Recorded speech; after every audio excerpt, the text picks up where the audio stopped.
Hi guys! Pang 30 days na po ngayon ng mga biik mula nung ipinanganak sila, kaya iwawalay na po namin sila ngayon at hindi na sila padididiin sa nanay, sa inyong nanay nila.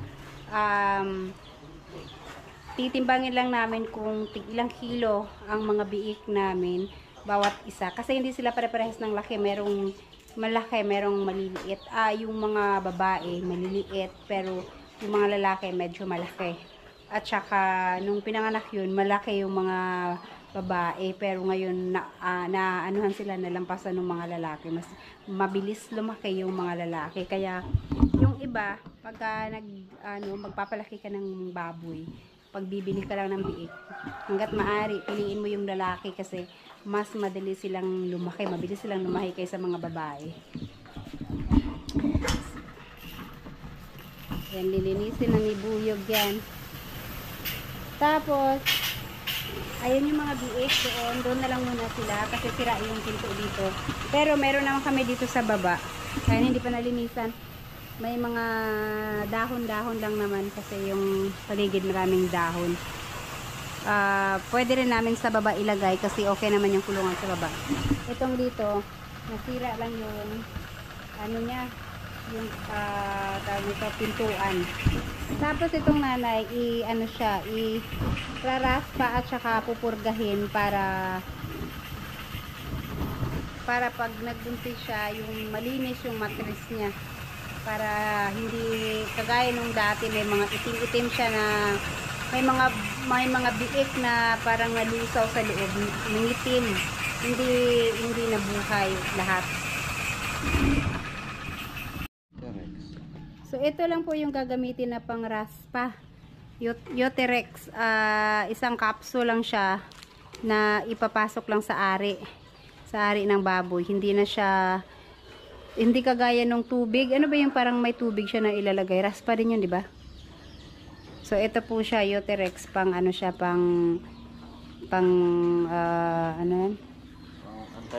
antibacterial, no? Tapos inumin siya ng yung isa para sa purga. Latigo 1,000 yung purga na papainom. Para ready na siya pag nagbuntis. Ayaw na niya magpatutoy.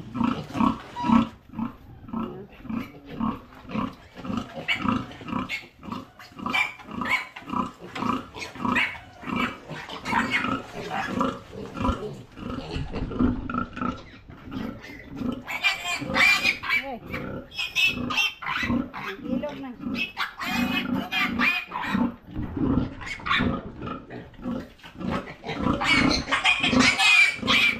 Sabahal guys, mga tanan.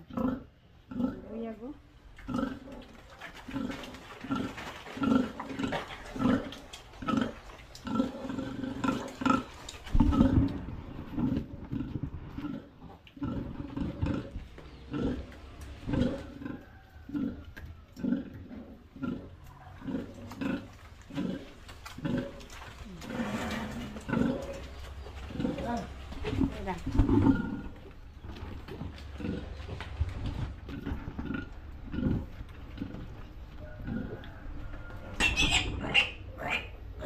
Ayan, ito yung pinakamalaki, hindi.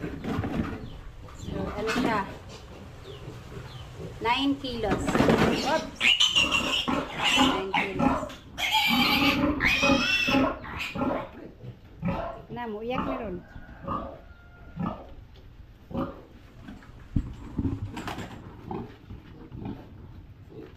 Luya po rin yung mga baktina eh.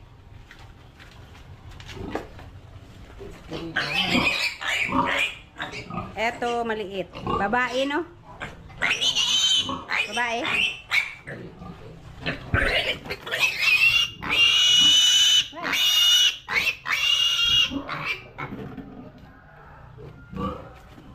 6 kilos raman.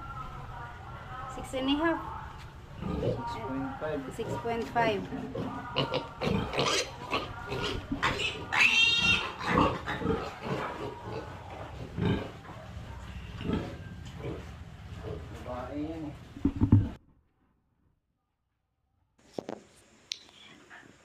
ayan guys, titimbangin namin isa-isa. Yung mga biik namin, hindi pare-parehas ang laki nila. May maliliit. Yung mga babae, usually ang maliliit. Yung mga lalaki ang malalaki. Pero nung ipinanganak tong mga to, ano sila, mas malaki yung mga babae. Pero nung habang papalaki sila ng papalaki, naunahan na sila ng mga lalaki. Mabilis talaga lumaki ang lalaki. Hininaan ko lang ang volume nito kasi sobrang ingay ng mga biik. Hindi siya pwede sa YT pagka sobrang maingay, nag-iiyak yung mga biik. So ayan, yung pinakamabigat na timbang niya is 10 kilos. Tapos may 9, may 7, may 6. Yung pinakamaliit niya is 6, yung pinakamalaki is 7.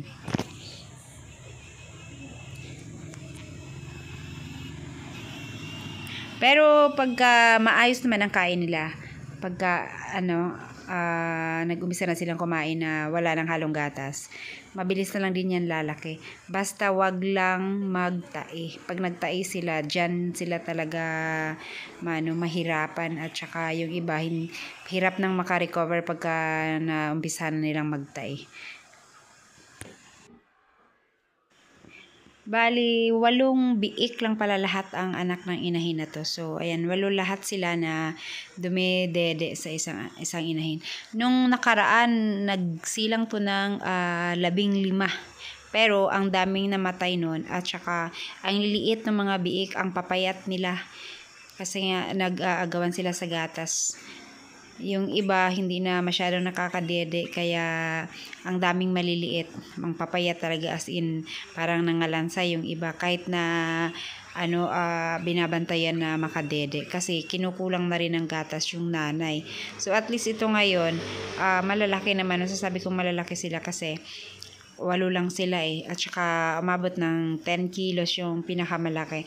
Yung 4 malalaki talaga sila. Yung mga 4 din na yung 4 na mga babae maliliit lang. 3 mga babae pala kasi 5 lalaki lahat. So mula po ngayon, Feb 21, mag-uumpisa ang bilang hanggang 4 na buwan na pagpapakain bago ibenta dapat. So 4 months na pakakainin sila tsaka ibenta. Pero usually hindi kami umaabot ng 4 months. Lalo mga hanggang 3 months lang, lalo na pagka nahihirapan na kami sa pambili ng pagkain nila. Mga 3 months mahigit lang dinidispose na namin. Pag malaki naman na sila, abot na sila ng 80 plus 90, pwede na rin naman silang i-dispose. Pero mas maganda talaga yung magiging timbang nila pagka paabutin mo sila ng 4 months mula walay. Bali 5 months lahat, kasama yung pag-anak, bago mo i-dispose. Kasi nasa hustong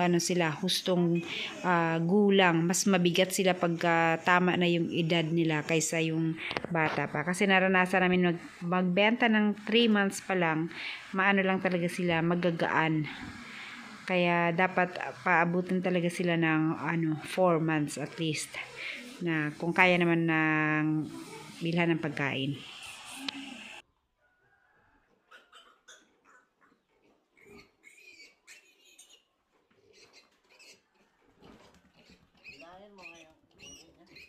Kiat kayo. 2, 4, 6, 8, 10, 12, 14, 14. 14 ang dede. 14.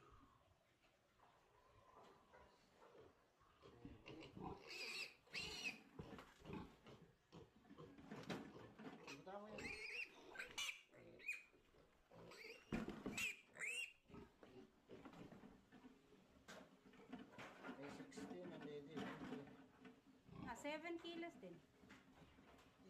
May 6, no? Alright, so yun. Ayan na po sila at hindi pare-pares ang kanilang timbang. Yan, ito isa malaki. Tapos mayroong maliliit. Mga babae yung maliliit. Itong mga lalaki ang malalaki. Kakain na lang sila ng booster. Ayan guys, ito yung ginagamit namin pangpurga ng nanay, yung mama pig.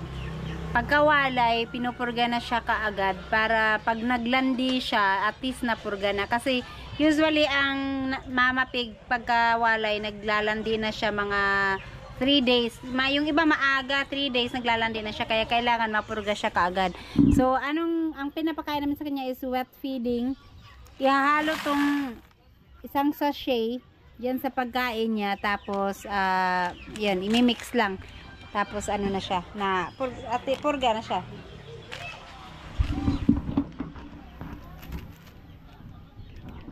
Yeah, isang buong sachet yung ilagay. Latigo 1,000. Ang pinapakain sa kanya is 1 kilo kada kain. Pero pagka i-inseminate na siya, yun, nagbabawas. As in, konting-konti lang yung pinapakain. Lalo na kapag kaka-inseminate pa lang.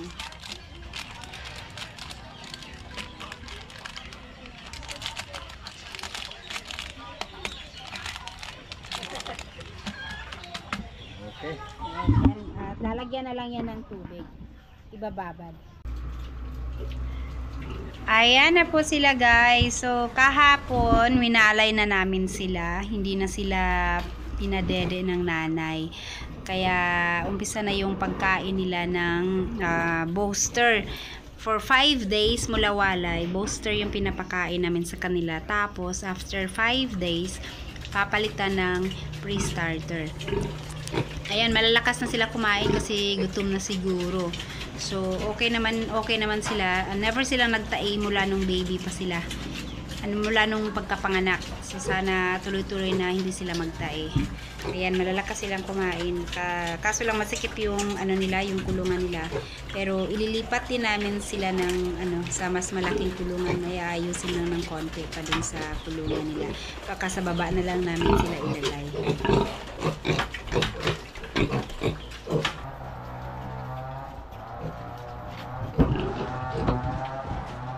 Paunti-unti lang muna yung pagkain nila para hindi mabigla, hindi sila magtae. So, ang pinapakain sa kanila, bawat biga is kalahating kilo lang muna na booster. Ang ginagamit namin is Ultra Pack kasi mas mas hindi sila nagtatae. Yung isa kasing ginagamit namin, mabilis silang magtae kaya nagpalit kami ng pagkain ng feeds. Pinalitan na lang namin kasi mabilis magtae dun sa isang klase. Etong Ultra Pack, so far okay naman siya. Hindi naman mabilis magtae. So ayan, hindi sila pwedeng biglain sa pagkain kasi baka masobrahan.